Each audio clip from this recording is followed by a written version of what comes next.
Don't mess with a B-1 bomber pilot. You never know what you'll get. My next guest is here to tell you all about what got her fired up for liberty.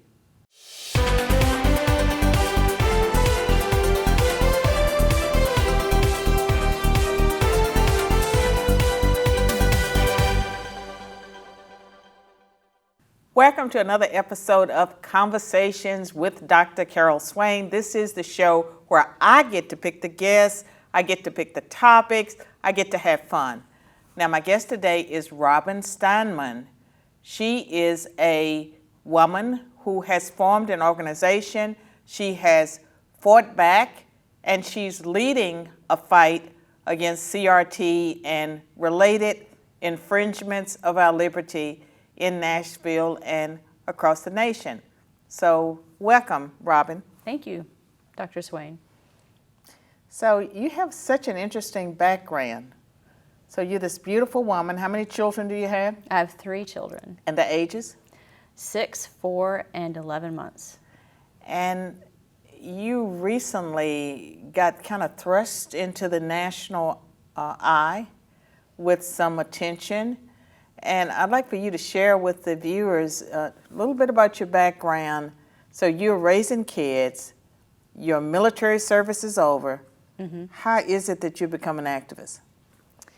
Well, as you mentioned, my military service. So for 11 years, I was in the business of supporting and defending the Constitution from enemies, foreign and domestic. And I really thought my service was over. I'd hung up my flight suit and became a full-time mom. But really, in recent months, in March, I perceived that the Constitution is under assault again, this time against a domestic enemy, and I just can't sit idly by and allow that to happen. So I stepped up and found that there were hundreds, if not thousands, of people willing to step up with me. Well, I mean, what was the catalyst that's usually the straw that broke the camel's back? There's one turning point. And so what was your turning point?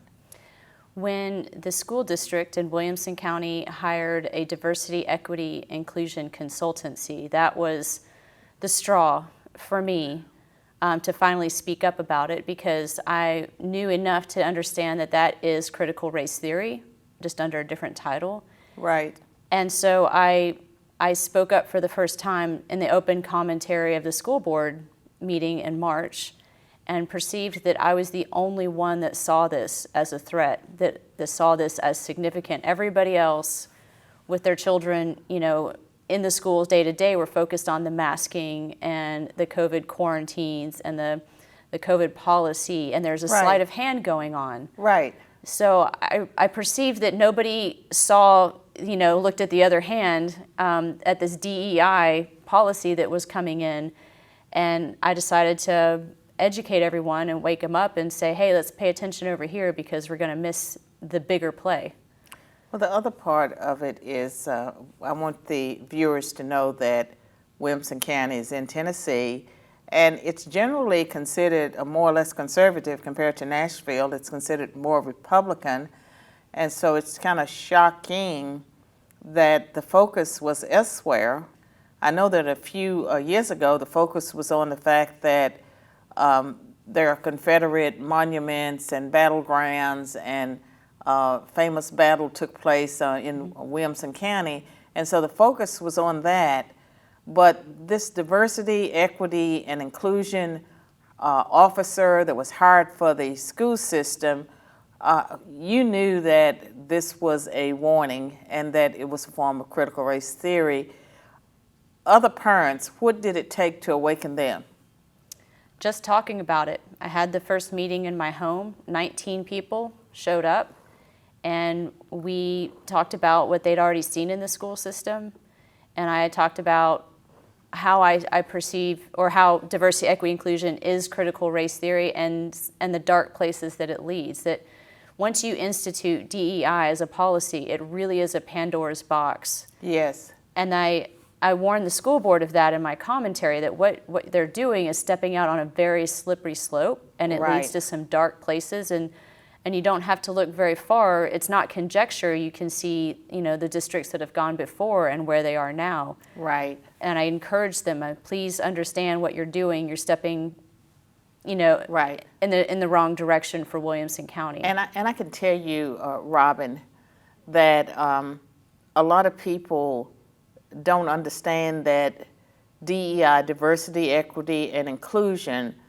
that the trainers are steeped in critical race theory, and they may understand critical race theory. And for you as a leader, you had to explain it to people, and some of the viewers may not fully understand how you knew that DEI is a camouflage for CRT, because these readers have not read my new book, Black Eye for America, how critical race theory is burning down the house. So, pretend that I'm one of these parents that don't know what's taking place. How did you approach them? Well, it's very hard to look someone in the eye and say, I'm not for diversity or inclusion. Equity is its own Sounds thing. great. Sounds wonderful. It's like It's a wonderful don't you word. care about social justice? Yeah. They tend to hide all manner of evils behind these nice sounding words. It doesn't take anybody particularly, clever to hide evil in an evil word. So of course you're going to put it, in a word that sounds wonderful. And diversity is, as a normal, rational person would define it, is a great thing. But when you take it as the left defines it and you implement it in the form of a policy and you distill it down to what it really is, it becomes quotas. Now, did you see it being implemented towards your own children, or you knew as soon as they announced the hiring of this person that they had moved down a path that would be harmful to the children in Williamson County? Well, that's the thing. They hadn't implemented the plan yet. I'd seen, other school districts. One in particular was Litchfield Park, Arizona, and they had hired, a DEI consultancy, which then created like a 75-page equity plan that the board then implemented, and then you're off to the races. I saw that, I read about it occurring in Southlake, Texas. And Southlake did push back against it. So there's a playbook at work here. It's very scripted. So what Williamson County schools seem to say is, well, we have a racism problem. And usually where they identify this problem is somewhere on social media. Right. Because social media is highly subjective. You can manufacture whatever you want, or you can blow anything out of proportion that you want. So they said, we have a racism problem. We're going to bring in this consultancy to assess Williamson County, and if you follow the script, then these districts are always found to be systemically racist. Right. Therefore, here's your equity plan, Right. which would drive the hiring of your equity consultant. Right. And now suddenly you have diversity, equity, and inclusion, instituted as policy over the top of every school in the county, which is 40,000 students. Yeah, and the thing about it is that when you hear equity, for a lot of people, they think equal opportunity. Of course, I support equal opportunity. Equal opportunity is the law, and they don't know that equity is about equal outcomes, and that non-discrimination has been jettisoned in favor of discrimination for people of particular groups. And so that the political left is playing a game where they have changed the meanings of words, and they believe that to get equity towards racial and ethnic minorities, you have to lower standards. And a lot of parents are not aware of that. Correct. And then the third part of DEI is inclusive. Right. Inclusivity. Yes, and we're going to get into that after a break. I don't want you to start it, and I have to cut you off. So we'll be back.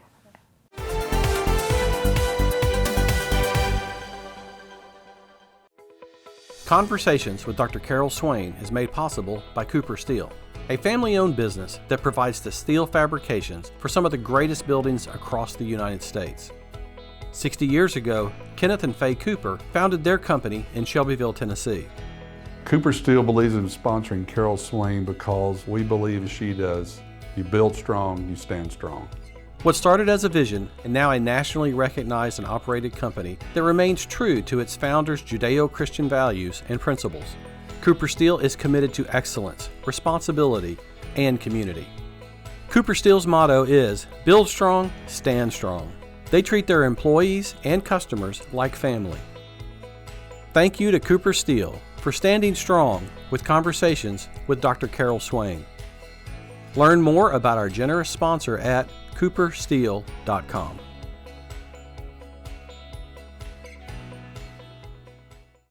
Black Eye for America is enlightening the nation. I would definitely encourage people to buy the book to learn a little bit more about what critical race theory is actually rooted in, Marxism. Buy the book at bethepeoplenews.com or wherever books are sold. Just so we can have logical and practical conversations with people who are getting misinformation and disinformation from social media, from their friends. Now an Amazon bestseller and available on Kindle. Absolutely. It's a must-read book.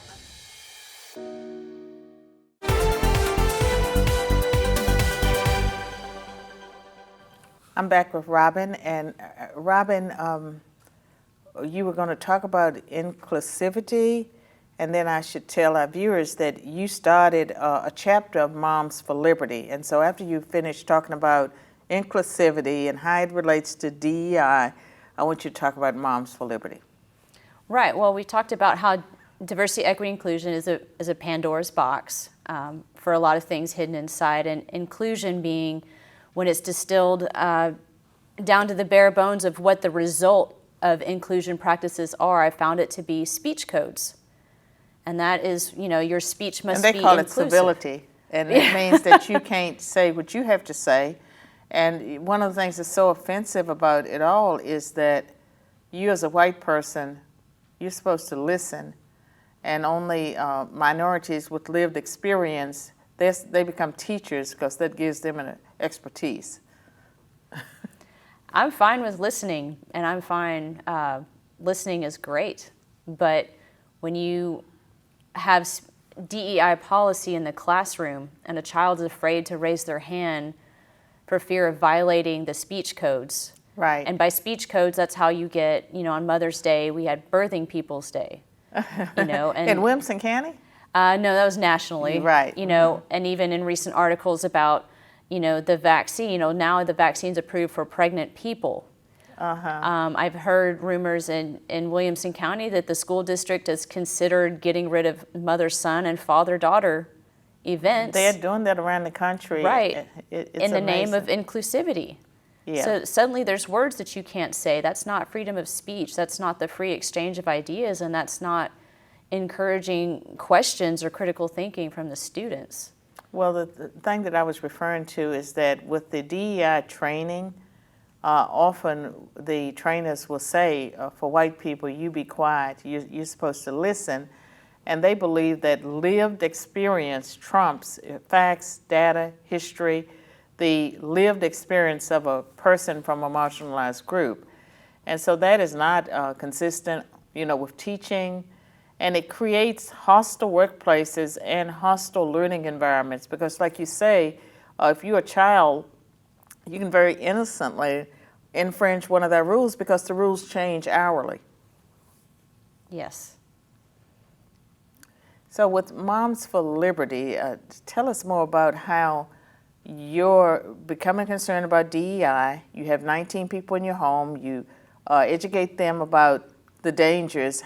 How does that become Moms for Liberty? Well, you needed, per the chapter rules, you need 10 people to start a chapter. So when 19 showed up, I knew I had a chapter. All right. We spent 3 hours talking that day about sharing experiences and what we knew of the school system, and me talking about diversity, equity, inclusion, and the dangers that are present there. And then we were off to the races. We started our Facebook group, and word of mouth began to spread. And parents, especially after the pandemic year, they have a heightened awareness of what was taking place in the classroom. Right, of the dangers to their children, right? We've heard, in the news at Loudoun County, we've heard a lot about California. Most Williamson County parents had no idea that it was present right here in Tennessee. You wouldn't think that in a red state. Correct. And when we started to pull back the curtain to say, well, look, they just hired a consultancy, and that's when we formed, we said, okay, we want to stop this consultancy. They're going to assess us. They're more than likely going to find Williamson County to be systemically racist, and therefore we need to do this plan. If we could just pull back the curtain and educate our board members on what DEI really is. And we met with 11 of the 12 board members one-on-one to educate them about DEI, because many of them... How did they react? Some were open. The good news is that it was a dialogue. And if you just talk about it and you reason through diversity, equity, inclusion, they can start off with, a very hard party line of like, yes, this is good, this is, Right. empowering students and blah, blah, blah. But then when we say, okay, well, let's talk about the practical application of that. Right. And then, about 20 minutes in, they start to really engage with you, and you can see the wheels turning, that they're thinking about it. Well, diversity leading to quotas, well, that is a bad thing. But it's also, were they able to make the connection that some of the practices, if not most, violate the civil rights laws and the Equal Protection Clause, and that they're actually discriminatory? It's hard to show them that, but we did our best. Ultimately, we have found, Moms for Liberty has shown that our school board is much like all the other school boards across the country, where you see the video clips of the parents, with their 1 or 2 minutes before the microphone, and everybody in Williamson County thought that ours was different, and that they would listen.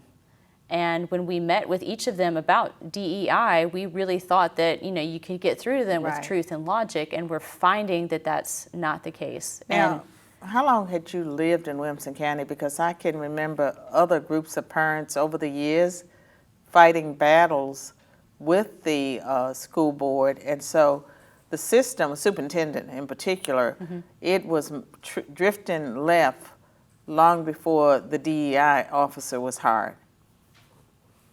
I've been here for just over 3 years. Okay, well, yeah, so there are some other warriors that have experienced the leftward drift. And Tennessee became one of the states that passed a law banning the teaching of CRT in the classroom. Was Moms for Liberty involved in the grassroots organization of that? I'm told that we were. I'm told that the Assembly was very aware of our rapidly growing momentum, and that that fact helped push them to pass that law in the 11th hour of the last legislative session. And even with that law in place, and you know that I have this new book on critical race theory, the school systems find ways to get around it. And so usually there's a situation not of the mom that's challenging DEI, they're challenging CRT, and the response is, oh no, we're not doing CRT, we're doing DEI. And the person, if they're uninformed, they back away. Oh, they're not doing CRT, they're doing DEI, not knowing that the DEI trainers are steeped in critical race theory. You can't become a DEI person without being steeped in critical race theory. And they might also say, no, we're doing culturally sensitive learning, or we're doing educational equity, or any number of other things, but what they're really doing is the critical race theory that paints whites as oppressors and minorities as victims. Correct. And I've described for our parents, and trying to get them to understand the differences between the curriculum, the critical race theory that could be taught in the classroom versus the DEI policy, is that in my mind, it really is a three-legged stool. In order for it to be stable and critical race theory truly implemented into a school district or an institution, is, the first leg is, for a school district, is the curriculum. Right. Are they learning, are they marinating in it? When they're learning, science and reading and writing and arithmetic, are they also learning the tenets of critical race theory? We didn't think it was in Williamson County, but it is actually, and that was a major discovery that we had very quickly into our journey as Moms for Liberty. The second leg is the DEI policy, so that's, the over the top of all of that, and how the schools are run.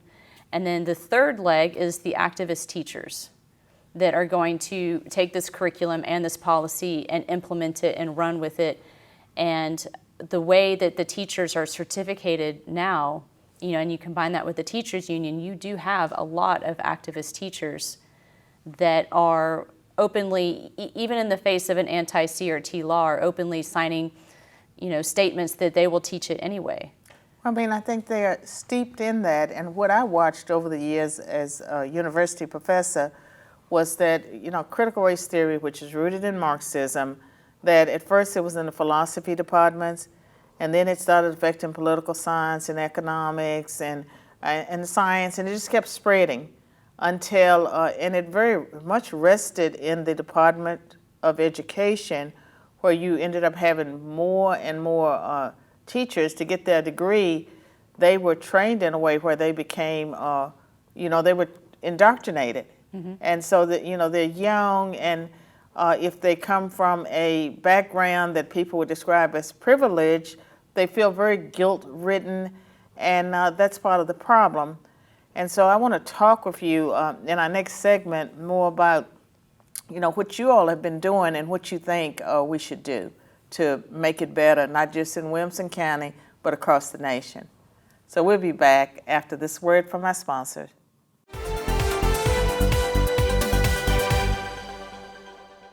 Dr. Carol Swain's Be the People, a call to reclaim America's faith and promise, newly released in paperback and audio with a new introduction, is a challenge to all Americans. If you are serious about being the best citizen you can be, this is the book for you. From addressing moral relativism to reclaiming the future, you'll understand why Dr. Swain is one of the most relevant voices in today's culture war. Are you ready to reclaim America's faith and promise? Purchase at bethepeoplenews.com/books or wherever books are sold. Cooper Steel is a family-owned business that provides the steel fabrications for some of the greatest buildings across the United States. 60 years ago, Kenneth and Faye Cooper founded their company in Shelbyville, Tennessee. What started as a vision and now a nationally recognized and operated company that remains true to its founders' Judeo-Christian values and principles. Cooper Steel's motto is, "Build strong, stand strong." Thank you to Cooper Steel for standing strong with conversations with Dr. Carol Swain.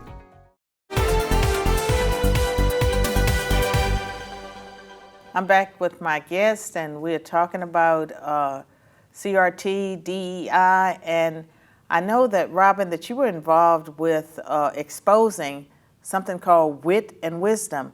I mean, when I hear wit and wisdom, I think positive. Mm-hmm. So what could possibly be wrong with wit and wisdom? We were first turned on to wit and wisdom when we became aware of a letter from the parents of a second grader in Williamson County schools, and he's half Thai. He has a white father, a Thai mother, and he's suddenly ashamed of his white half. He's suddenly ashamed to be an American, and his demeanor changed. He's more depressed. He started to judge historical figures by the color of their skin. And so that's when... Second grader? A second grader. So must that's have been when very we bright. said, hold the press. We've been chasing CRT under the DEI banner, but you will know CRT by its fruits, and the fruits are already here. Where is it? So of course we looked at the second grade curriculum, and he had just finished Module 3, which was called Civil Rights Heroes. Mm-hmm. It's a 9-week module that they come back from the Christmas break, and they go all the way until spring break. And every single day is injustice training for second graders. And it takes these books. There's a book about Martin Luther King. There's 2 books about Ruby Bridges, and there's a book called Separate is Never Equal, which talks about Mexican segregation, the segregation of Mexicans in the school systems in California. If they believe that, then why is the left always trying to resegregate kids and put minority students with them to themselves if they believe that it's not equal? So I think they're confessing that they believe that minorities are not equal by their actions. That's true.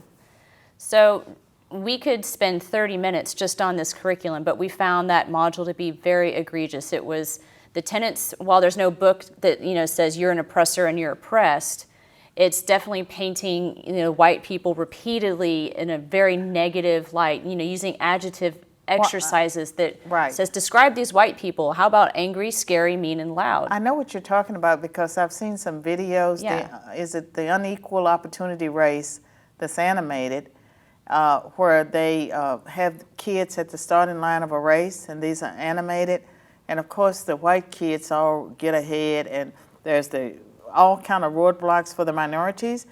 But even I, as an adult, was depressed and angry Because if I were a child and I watched that, if I were a minority, I would just give up, time to go home, because it's so far stacked against me. And if I were white, a white male, it made it seem like if you were a white male, they throw the baton to you and you just walk across the line. White women have a little bit of opposition, but not much. And so I know what you mean, that they use things like that to manipulate children's minds by making them feel bad and making them feel ashamed, and they harm minorities as well as members of the majority group. Well, there's 4 examples of children that have been exposed to the books and this curriculum in general. I told you about the half-tie boy. There's also a black child, and his mother described how he did a homework assignment, which was an essay form instead of the usual multiple choice. So he didn't get his grade back immediately. And his assumption was, I did not get my grade back because of my skin color. So you already have a second grader that's identifying as oppressed and not of the same opportunities as his white counterparts. Was she a part of your group? She is. Well, that's wonderful. And there's a first grader that got exposed to these same books and has been dealing with suicidal thoughts. And I've heard about, I actually read somewhere about a child that committed suicide because of this guilt. So it is harming our children. Well, when you shame a child, then that really takes deep, seated roots. There's tons of research in the past about bullying and shaming children. But I think the most egregious thing is that, like in college, you had a choice which courses you wanted to take, at least initially. And so if you want to take your Marxist professor, you took your Marxist professor. And up until, say the last 10 years or so, the kids had not been totally indoctrinated. But before I left academia, they started coming in knowing the answers to all the great questions of history.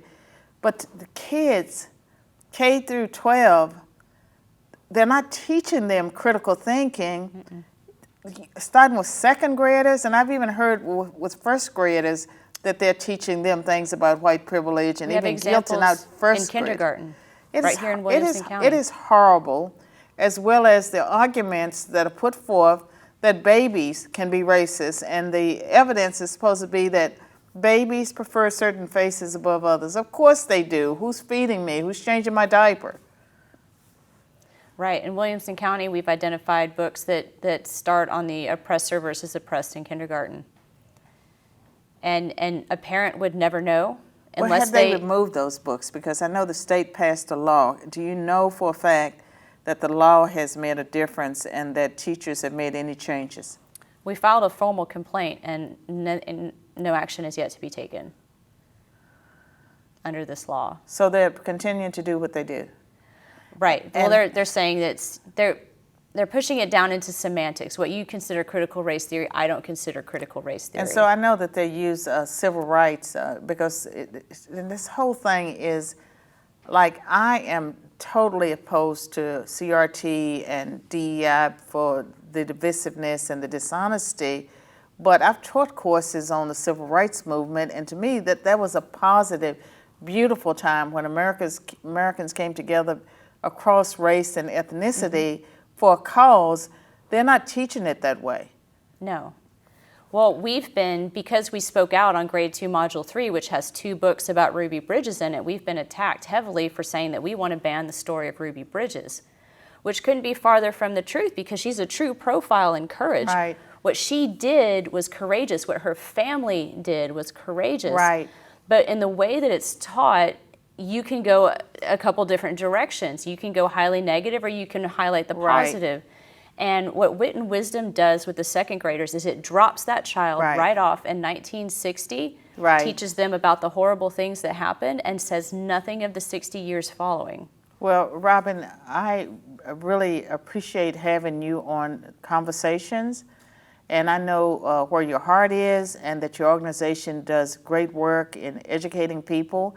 And I think that whenever you're making a difference, you're going to be attacked. And so you're going to be in the eye of the target. And so I want you to, keep the fight up, but tell our viewers how they can learn more about you. Give your website. momsforliberty.org. All right. Thank you so much. We'll be back in a moment.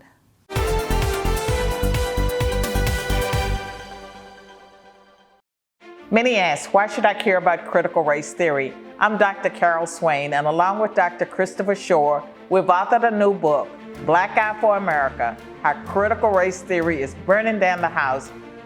Every American should care about CRT because this radical Marxist philosophy is dividing our country and taught to our children, but we're going to stop it. Endorsed by Dr. Ben Carson, Black Eye for America is a playbook on combating CRT.